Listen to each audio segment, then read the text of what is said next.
វិតក្នុងលោកពាក្យពុកធ្ងន់ជាងលោកកា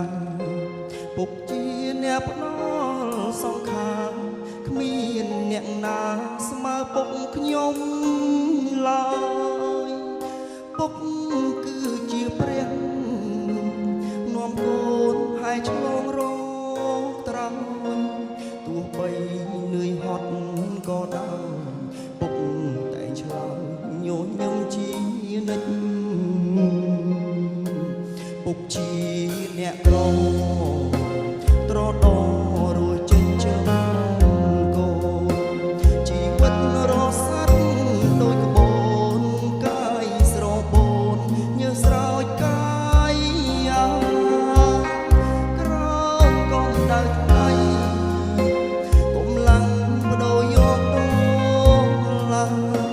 សន្សំប្រាក់កាន់សិក្សាក្រែងវាសនាកូនផុតលំបាទឹកភ្នែកពុកហូរក្រោយខ្លងខ្ញុំរាប់លានដំណក់ពុកហត់ពុកឈឺ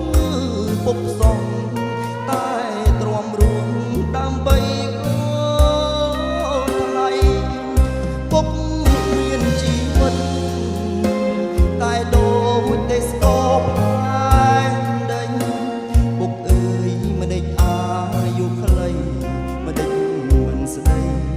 ឮកូនហៅទេអោទេវតាអើ